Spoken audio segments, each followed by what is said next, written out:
안녕하세요. 자주 뵙습니다.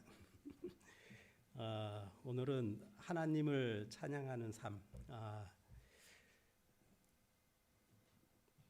그 시편 150편 말씀을 이제 나누려고 하는데요. 그 1절부터 6절에 읽지는 않겠습니다. 그 빨간색으로 되어 있는 거 보면은 할렐루야, 하나님을 찬양하면 찬양, 찬양 6구절 중에 13번이나 나옵니다. 할렐루야는 주를 찬양하라는 의미거든요. 그래서 그 포함해 갖고 13번인데 하나님께서는 우리가 찬양하는 삶을 정말 듣고 싶어 하시고 기뻐하신다는 생각이 듭니다. 들어가기 앞서서 조금 전에 그 찬양을 부른 그 예수를 나의 구주 삼고 성령과 피로써 거듭나니 뭐 이것이 나의 간증이요 이것이 나의 찬송이라. 이거 침례식 때 부르잖아요. 그 작가가 누군지 아십니까? 작가 크로스비거든요. 파니 제인 크로스비. 아마 그 새 찬송가에 이분이 작가한 찬송이 제일 많을 겁니다. 그 예배용 찬송가에도 보면 한 10번 정도 나오거든요. 이분을 잠깐 이제 소개를 하면요. 1820년도에 이제 태어나서 95세까지 사셨다고 합니다. 이분은 별명이 복음 찬송가의 여왕, 찬송가의 어머니, 찬송가 역사상 가장 빛나는 찬송가 작가라고 합니다. 이분이 이제 1820년도에 뉴욕에서 태어났는데요. 그 여사 6주 때 태어난 지 6주 때 그 눈병을 앓게 됐는데 그때 이제 돌팔이 의사를 만나게 됐는데 잘못 처방해 갖고 잘못된 그 약물 치료로 인해서 그분이 이제 시각 장애인이 됩니다. 그래서 95세 때까지 평생 이렇게 맹인으로 살게 되거든요. 근데 이제 그에게는 이제 외할머니가 계셨습니다. 그래서 외할머니가 그 크로스비의 아주 친구이자 그 다음에 선생님이자 그녀의 손과 발이 되어서 성경 이야기도 해주고 기도도 들려주고 그 다음에 성경 암송교사가 되어갖고 모세오경, 시편, 잠언 조금 하울링이 있는 것 같은데 그렇죠? 그 다음에 신약 성경 이런 걸 이제 암송을 시켰다고 합니다. 그래서 이 크로스비가 굉장히 이렇게 암기력이 뛰어나서 굉장히 많은 성경을 외웠다고 합니다. 그런데 그 외할머니는 이제 11살 때 이제 돌아가시게 되고요. 그런데 이제 그렇게 살다가 26살 되는 해 1846년 미국의 전역에 그 전염병인 콜레라가 이제 돌기 시작하면서 수많은 사람들이 목숨을 잃게 되죠. 근데 그때 이 크로스비는 어떻게 수많은 사람들의 목숨이 한순간에 사라지는가? 그러면 나도 저렇게 콜레라가 걸리면 쉽게 생명이 사라질 수 있다는 것을 깨닫게 됩니다. 그러면서 이제 만일 콜레라가 자신의 생명을 빼앗아 간다면 나는 하나님 만날 준비가 되어 있을까 하면서 이제 자기 스스로 자기를 점검하게 되는 계기를 갖게 됩니다. 그러면서 자신의 불확실한 신앙인 것을 돌아보게 되는 거죠.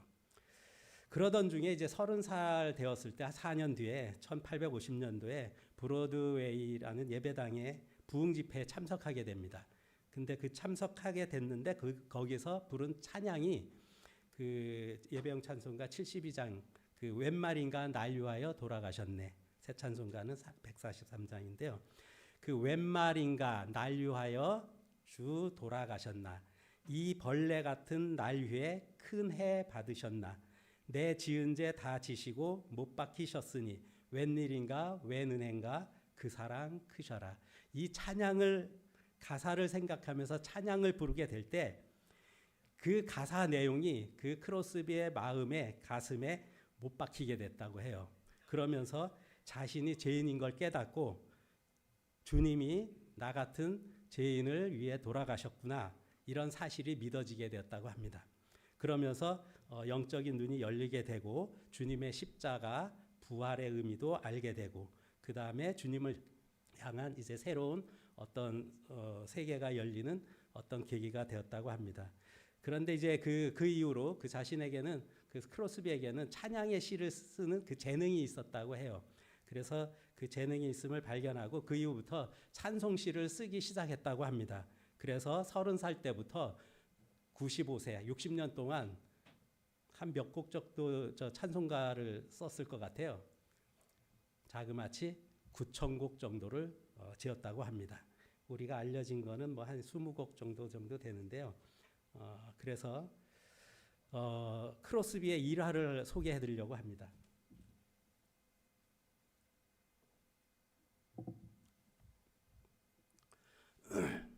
크로스비는 부흥 집회에 참석해서 간증을 많이 하곤 했다고 해요.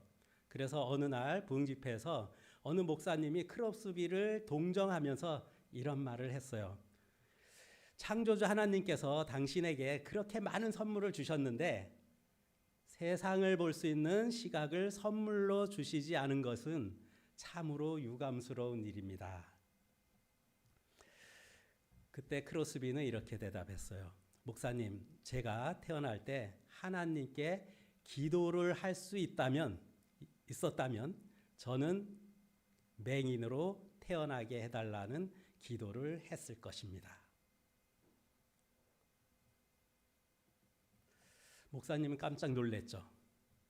왜 그렇습니까? 라고 이제 질문을 합니다.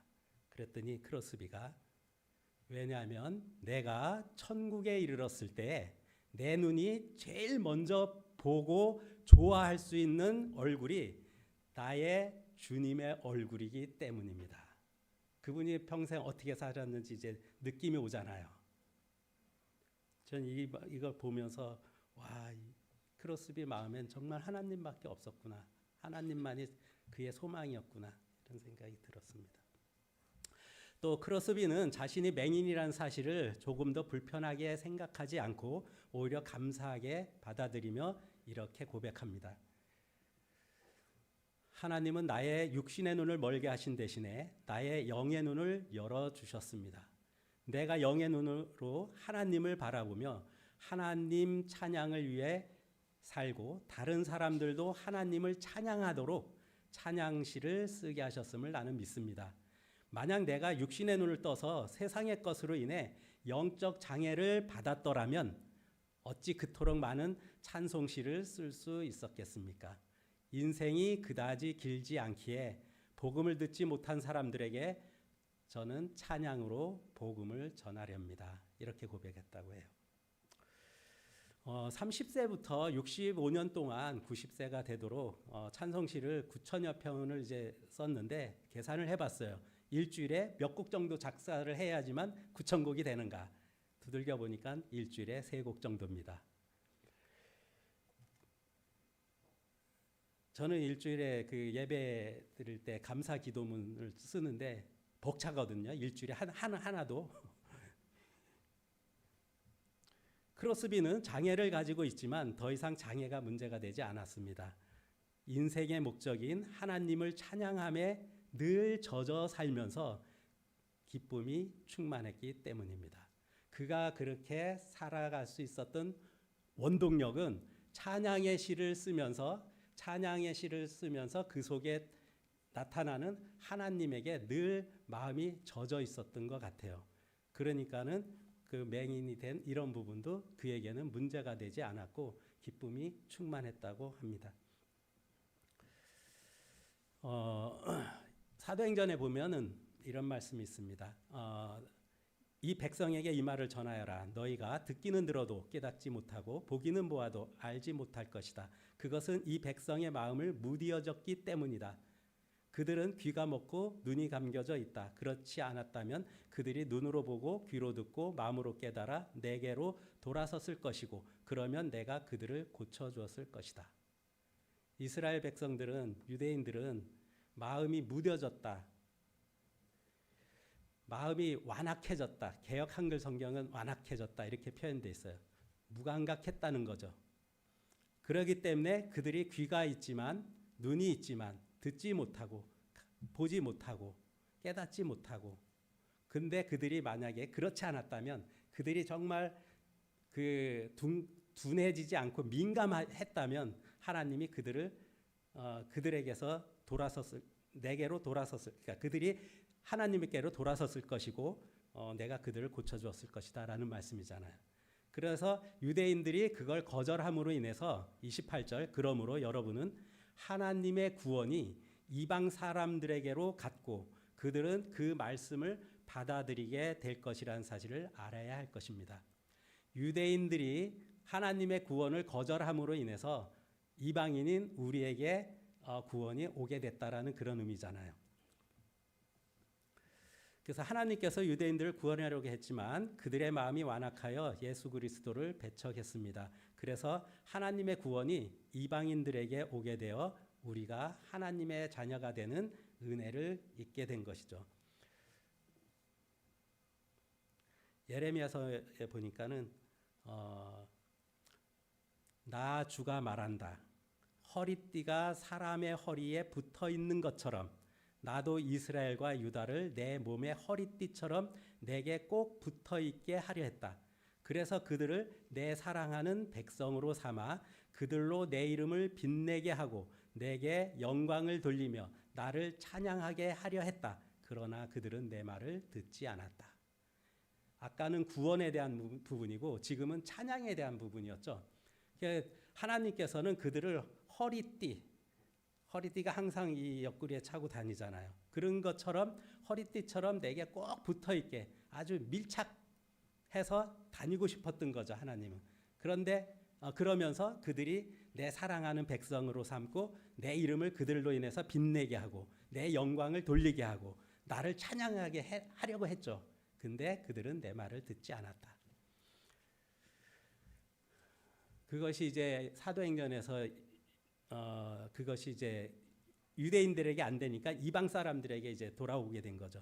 시몬 베드로는 하나님께서 어떻게 이방 사람들 중에서 처음으로 하나님의 이름을 높이 찬양하는 자들을 불러내셨는지에 관한 이야기를 우리에게 들려주었습니다.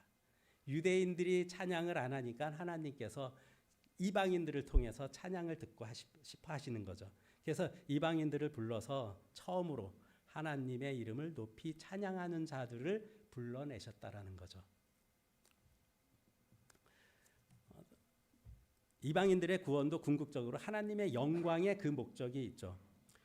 하나님께서는 옛날에 구약에는 이스라엘을 구원하여 내 사랑하는 백성을 삼아 나의 이름을 빛내게 하고 내게 영광을 돌리며 나를 찬양하게 하려 했지만 그들은 말씀을 듣지 않고 거부했죠. 그래서 이로 인해서 하나님은 이제는 이방인인 우리를 구원하여 사랑하는 하나님의 자녀로 삼았고 하나님의 이름을 빛내게 하고 영광을 돌리며 찬양하게 하셨다는 거죠.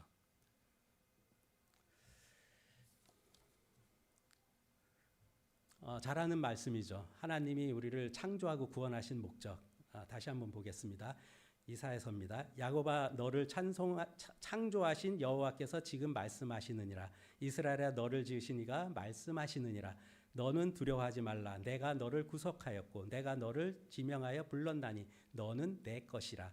내 이름으로 불려지는 모든 자 곧 내가 내 영광을 위하여 창조한 자를 오게 하라. 그를 내가 지었고 그를 내가 만들었느니라.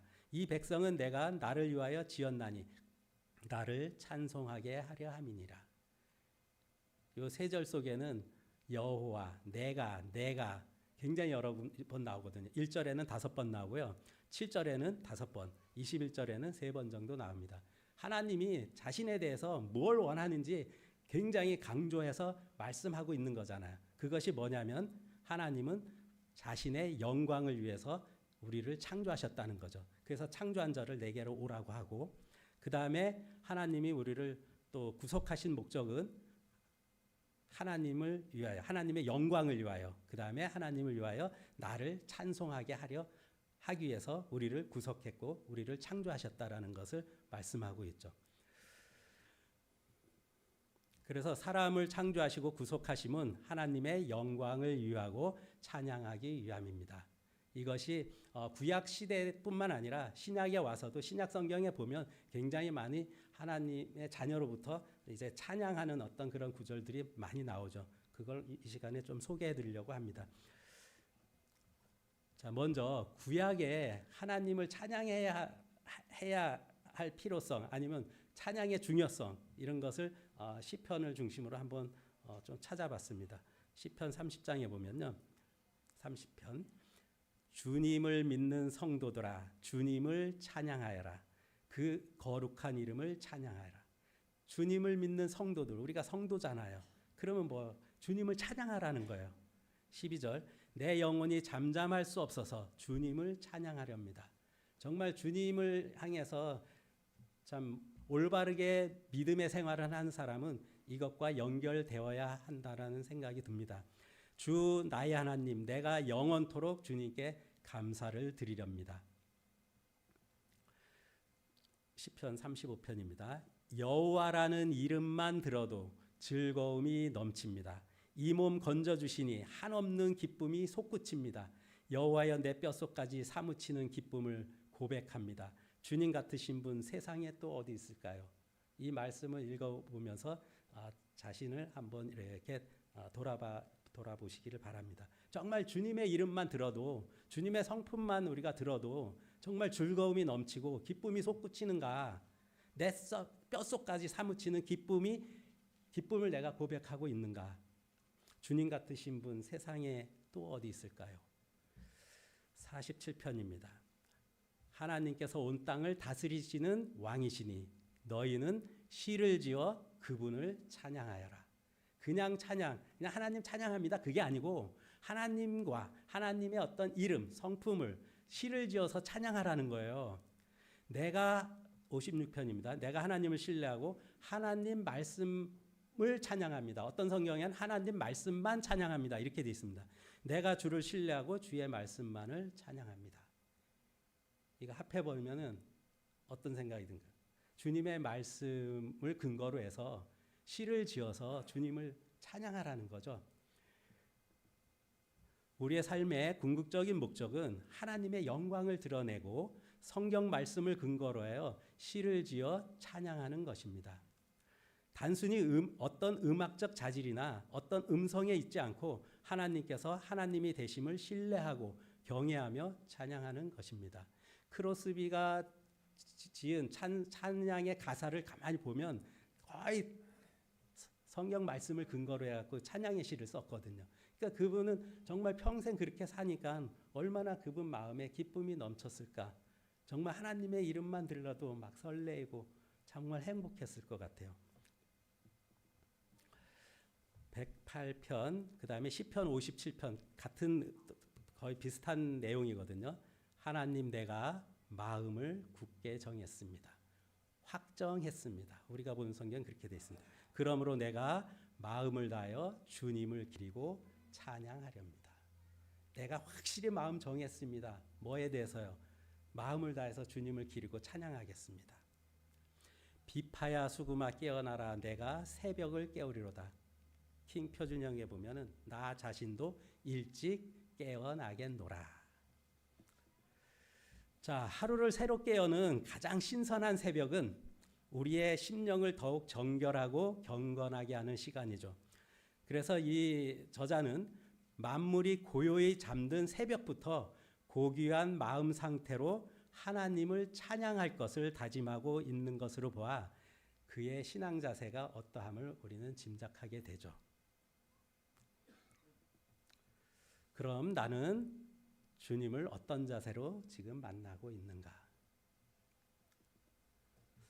창조주이시고 전지전능하시고 사랑과 은혜가 충만하시고 위대하고 존귀하시고 거룩하신 주님이 기다리고 계신다면 잠에서 깨어나 전심을 다해 사랑의 교제를 나누려고 하지 않겠습니까?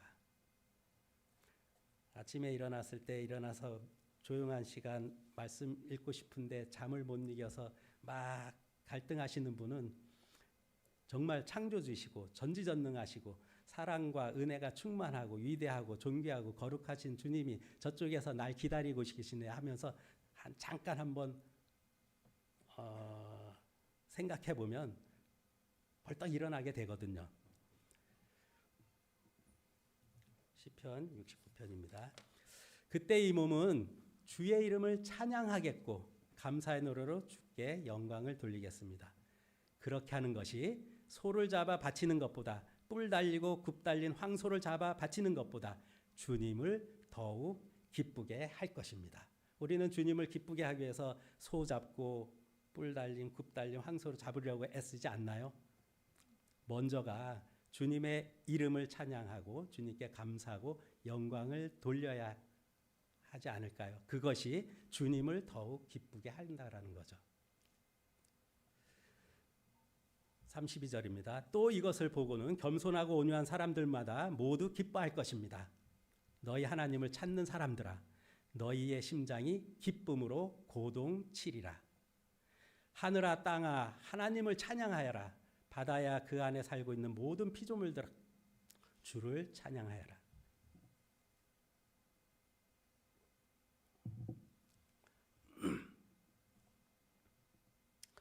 하나님의 이름을 찬양하고 감사를 드리며 하나님의 위대하심을 크게 높여드리는 것이 값비싼 제물을 드리는 제사보다 주님을 더욱 기쁘시게 해드리는 일이다라는 거죠.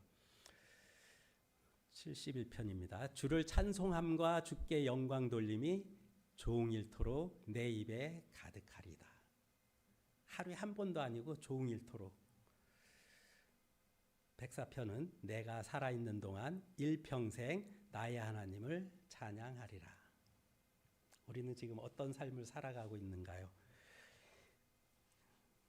저도 이런 말씀 보면 좀 가슴이 뭐랄까 마음이 찔립니다.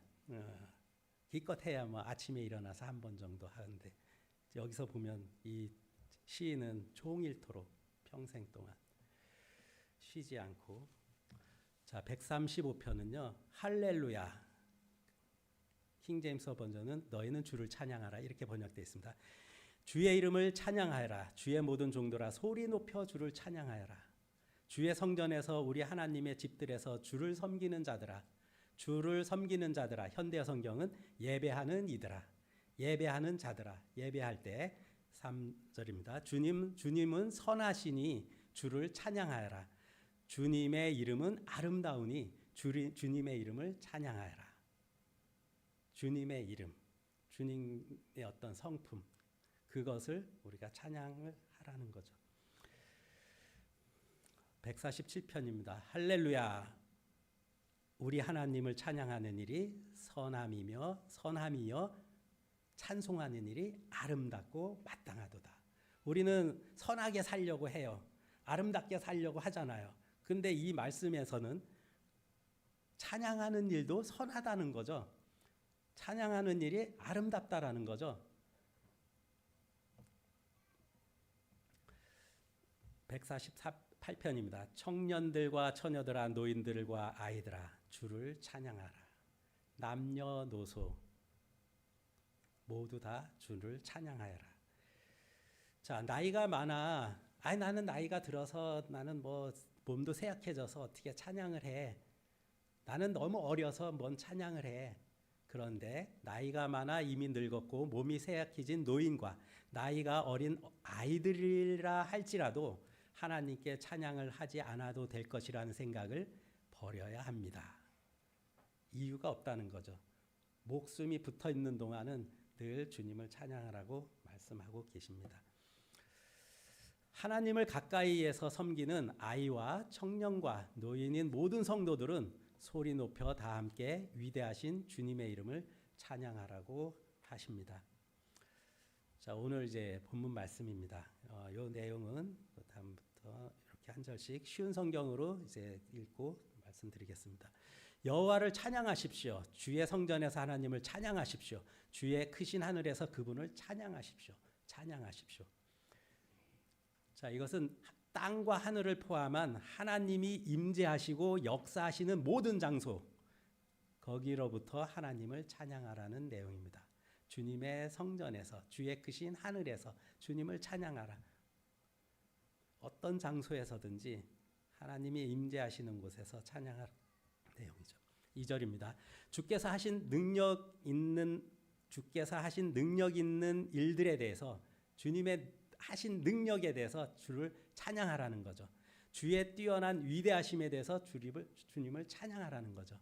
주님이 행하신 일, 주님 자체, 주님이 얼마나 위대하고 크시고 높으신지 그 성품을, 주님을 찬양하라는 거죠. 주님의 창조와 통치와 세상을 구속하시는 능력과 뛰어난 위대하심을 찬양합니다. 3절부터 5절까지입니다. 나팔 소리로 주를 찬양하며 비파와 수금으로 주를 찬양하십시오. 소고 치고 춤추어 주를 찬양하며 현악기들과 퉁소로 주를 찬양하십시오. 재금을 치며 주를 찬양하며 울려 퍼지는 재금으로 주를 찬양하십시오. 악기가 아주 총동원 됐잖아요. 이제 주석에 보니까 이렇게 돼 있어요. 관악기와 현악기, 타악기 등이 총동원은 삶의 모든 국면에서 영과 진리로 전심으로 하나님을 찬양하라는 의미입니다. 악기가 중요한 게 아니라 우리 영과 진리로 전심을 다해서 주님을 찬양하라는 거죠. 신약의 합창은 한 마음과 한 입으로 하나님께 영광을 돌리는 것입니다.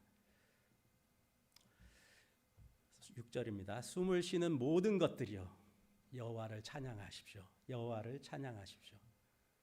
숨을 쉬는 동안 주님을 찬양하라고 하십니다. 자, 살아있는 날 동안 마지막 숨을 쉴 때까지 쉬지 말고 하나님을 찬양해야 합니다. 그러면 위로를 갖고서 마지막 숨을 거두게 될 것입니다. 찬양하는 삶을 살다가 어느 날 이제 내 수명이 다했을 때, 그때 우리는 위로를 갖고 그러니까 마지막 숨을 거두게 될 것입니다. 저는 이 문장이 저에게 은혜스러웠어요. 내가 건강할 때는 뭐 그렇게 크게 문제 안 되지만 이제 정말 오늘 죽을지 내일 죽을지 어떤 그런 순간이 언젠간 올 거 아니에요. 찬양하는 삶을 살 때 우리는 위로를 갖고서 마지막 숨을 거두게 될 것입니다. 호흡이 끊어져 죽게 되면 우리는 공기보다 자유로운 더 좋은 곳에서 하나님을 찬양하는 기쁨으로 숨을 쉬며 살게 될 것입니다. 찬양의 삶은 이 땅에서도 하는 거고 그 나라에 가서도 주님 앞에서 찬양을 드리는 거잖아요. 그곳에서는 정말 공기보다 더 자유로운 곳에서 정말 주님을 찬양하면서 기쁨으로 살게 될 것입니다. 자, 근데 여기서요 1절부터 6절 이렇게 읽다가 보면 할렐루야에서 시작해서 할렐루야로 끝납니다. 주님을 찬양하라, 주님의 이름을 찬양하라부터 시작해서 주님을 찬양하라, 주님의 이름으로 찬양하라로 끝납니다. 그것에서 시작해서 그것으로 끝나는 시편 말씀을 다 찾아봤어요. 찾아보니까 21군데가 나오는 거예요. 앞절에 주님을 찬양하라, 할렐루야, 아니면 하나님께 감사하라, 이것부터 시작해서 마지막 구절에 할렐루야로 끝난다든지 주님을 찬양하라, 주님의 이름을 찬양하라, 주님을 감사하라, 이렇게 끝나는 것이 쭉 21군데 정도 나오더라고요. 그럼 이건 무슨 의미냐? 우리는 한 점에서 출발한 선이 커다란 원을 그리고 다시 그 점으로 돌아오는 그림을 연상하게 됩니다. 우리가 원을 그릴 때 출발 지점이 있잖아요. 그 원을 그리면 나중에 출발 지점으로 다시 돌아오잖아요. 찬양으로 시작해서 찬양으로 끝나야 된다는 거죠. 신앙생활은 출발도 끝맺음도 감사로, 찬양으로, 예배로 해야 한다는 거죠. 자, 이제 구약에는 이제 찬양 시편을 중심으로 찾아봤고요. 신약에서도 정말 찬양하는 게 그렇게 중요하다면 구약에서만 머무르는 게 아니라 신약에서도 이어져야 되잖아요. 그 이어진다는 얘기는 오늘날 우리에게 굉장히 중요한 말씀을 우리에게 보여주는 거죠. 그런 삶을 살으라고. 로마서입니다. 그리하여 이방인들도 하나님의 자비를 맛보아 하나님께 영광을 돌릴 수 있도록 하기 위함이었습니다. 하나님의 자비를 내가 맛보았다면 하나님께 영광을 돌리는 삶, 주님이 그걸 원하신다는 거죠. 11절입니다. 그래서 모든 이방 사람들아 주를 찬양하여라. 모든 세상 민족들아 주의 이름을 찬양하여라. 이게 로마서에도 나와 있습니다. 골로새서입니다. 무엇을 하든지 일에나 말에나 일에나 다 주의 이름으로 주 예수의 이름으로 하고 그를 힘입어 하나님 아버지께 감사하라. 베드로전서입니다. 여러분은 하나님께서 순수 택하신 민족이요 왕의 제사장들이요 거룩하고 순결한 결례이며 하나님의 소유가 된 백성이기 때문입니다. 이것은 여러분을 어둠에서 불러내어 그 놀라운 빛 가운데로 인도하신 하나님을 널리 찬양하기 위한 것입니다. 베드로도 그러잖아요. 바울도 그러고. 자, 에베소서에 보면 3절입니다. 1장 3절. 우리 주 예수 그리스도의 아버지 하나님께 찬양을 드립니다. 하나님께서는 그리스도 안에서 하늘에 속한 온갖 신령한 복을, 영적인 복을 우리에게 베풀어 주셨습니다. 왜 우리가 찬양을 드려야 되느냐? 신령한 영적인 복을 우리에게 베풀어 주신 그 하나님을 찬양하라는 거죠.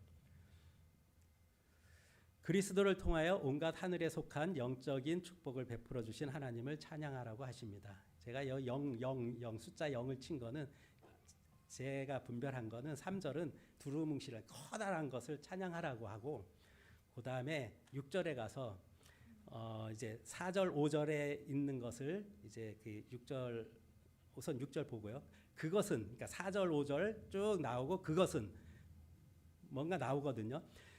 하나님께서 자신의 사랑하시는 아들 예수 그리스도 안에서 우리에게 거저 주신 자신의 크신 은혜와 영광을 찬양하게 하기 위함입니다.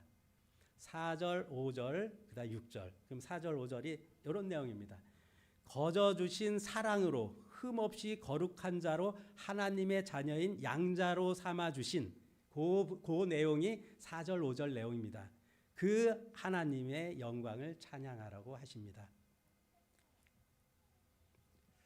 12절입니다. 그것은 그리스도 안에서 그분께 먼저 소망을 둔 우리로 하여금 하나님의 영광을 찬양하기 위함입니다. 그것은 뭐냐? 7절, 8절, 9절, 10절, 11절 이렇게 읽어보면 그걸 요약해보면 이런 내용입니다. 은혜로 예수님의 피로 제사함으로 구원을 받고 하나님과 하나가 되어 영원히 함께하는 상속자로 삼아주신 하나님의 영광을 찬양하라고 하십니다. 처음에는 큰 그림에서 영적인 복을 찬양하라고 하고 두 번째는 거저 주신 사랑, 흠없이 거룩한 자로 하나님의 자녀로 양자로 삼아주신 걸 찬양하라고 그 다음에 은혜로 예수님의 피로 제사함을 얻어 구원을 받게 되고 하나님과 하나가 되고 상속자가 되어 이것을 하나님께 찬양하라는 거죠. 14절입니다. 13절 내용과 이제 우리를 인친 이 성령은 하나님께서 우리에게 약속하신 유업의 보증이 되시는데 성령은 유업의 보증인데 그것은 13절 14절 또한 하나님의 소유된 우리를 구원하셔서 우리로 하여금 하나님의 영광을 찬양하도록 하기 위함입니다. 그럼 13절과 14절 요약해 보면 이런 내용입니다. 진리의 말씀인 구원의 복음을 듣고 믿어 성령의 인치심으로 기업의 보증인이 되신 하나님의 영광을 찬양하라고 하십니다. 하나님께서는 우리를 구속하여 양자로 삼으신 궁극적인 목적은 하나님의 은혜에 자발적인 감사와 찬양으로 영광을 받으시기 위함입니다. 요한복음에 보니까 이런 말씀이 있더라고요. 만일 하나님이 그로 말미암아 영광을 받으셨으면 아버지 하나님이 그로 예수님을 통해서 아들 예수님으로 말미암아 영광을 받으셨으면 하나님도 자기로 말미암아 아들에게 예수님에게 영광을 주시리니 곧 주시리라. 예수님이 이 땅에 오셔서 3년 공생에 사시면서 모든 것이 하나님의 영광을 위해서 사셨잖아요. 그래서 하나님 아버지께서 영광을 받으셨어요. 그러면 하나님 아버지께서 영광을 받고 입 닦으시는 게 아니라 아들 예수님에게 다 주셨잖아요. 그래서 우리는 예수님께 영광을 돌리는 거죠. 자, 이런 하나님이라면 우리가 찬양하고 경배하고 예배하고 감사하는 건 하나님이 그걸 기뻐하셔요. 그럼 기쁨으로 받으신 것을 어떻게 한다고요? 우리에게 돌려주신다는 거죠. 그런 성품을 갖고 계신 분이라는 것을 알게 됩니다. 주님은 성도로부터 받으신 찬양과 감사와 영광과 예배의 기쁨을 성도들에게 그대로 기쁨과 평안으로 돌려주십니다. 정말 이런 삶을 살게 될 때 크로스비도 그런 어려운 환경 속에서도 늘 주님을 기뻐하고 그 다음에 평안으로 행복하게 살 수 있었던 그 비결은 찬양이었다는 거죠.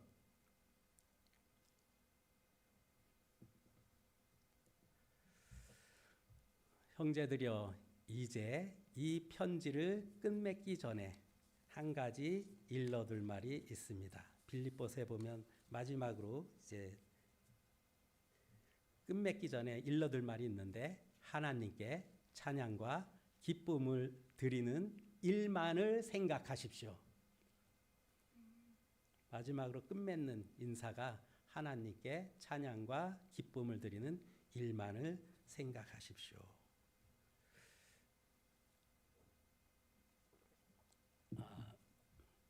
시간이 조금 있으니까 제가 이제 CTI에서 그 아침마다 4명, 5명씩 그 큐티 나눔 시간이 있거든요. 그래서 청년들하고 나누다가 제가 이런 얘기를 했어요. 부모가 자식에게 제일 바라는 말이 뭘까? 청년들은 부모가 안 돼서 잘 모르죠. 그래서 제가 이야기를 했어요. 자식으로부터 부모는, 저는 이제 아빠니까 제 딸이나 아들로부터 아빠가 제 아빠가 된 것이 너무 좋아요. 저 이거 제일 듣고 싶거든요. 그래서 아빠의 아들, 딸이 된 것이, 아빠의 딸이 된 것이, 아들이 된 것이 너무 기쁘고 행복해요. 그동안 낳아주셔서 저를 키워주시고 자라게 해주시고 살펴주셔서 주신 사랑과 은혜를 생각하면 너무 감사해요. 아빠가 제 편이 되어서 너무 기뻐요. 아빠가 제 아빠가 된 게 너무 행복해요. 아빠 최고야. 정말 아빠는 아빠로 자식들이 아빠를 자랑스럽게 생각하고 아빠를 존경하고 높이고 아빠를 아빠로 인정하고 감사하는 자녀들을 볼 때 굉장히 행복해지잖아요.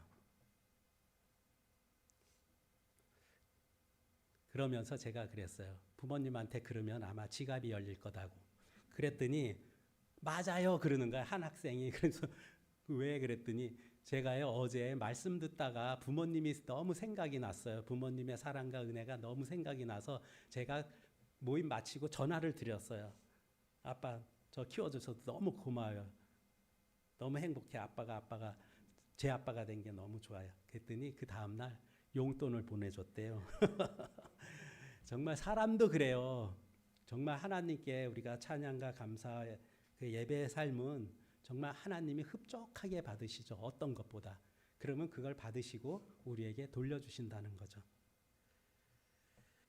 요 기도문 낭독하고, 요건 시편 63편의 쉬운 말 성경을 갖다가 그냥 기도문으로 그대로 옮긴 겁니다. 검정색만 제가 추가한 거고요. 그 파란색은, 그 색깔은 저기 성경 그대로입니다. 우리 주 예수 그리스도의 아버지 하나님께 찬양의 기도를 드립니다. 오 하나님, 진실로 주님은 나의 하나님이시니 메마르고 거친 땅에서 목마른 사람이 물을 찾듯 내 영혼이 주님을 간절히 애타게 찾아 헤매고 있습니다. 내가 성수에서 주님을 배웠고 주님의 권능과 영광을 우러러 보았습니다. 주님의 한결같은 사랑은 생명보다 더욱 소중한 것이기에 내 입술이 주께 영광을 돌립니다. 내가 살아있는 동안 이 목숨이 다하도록 주님을 찬양하고 주님의 이름을 찬양하렵니다.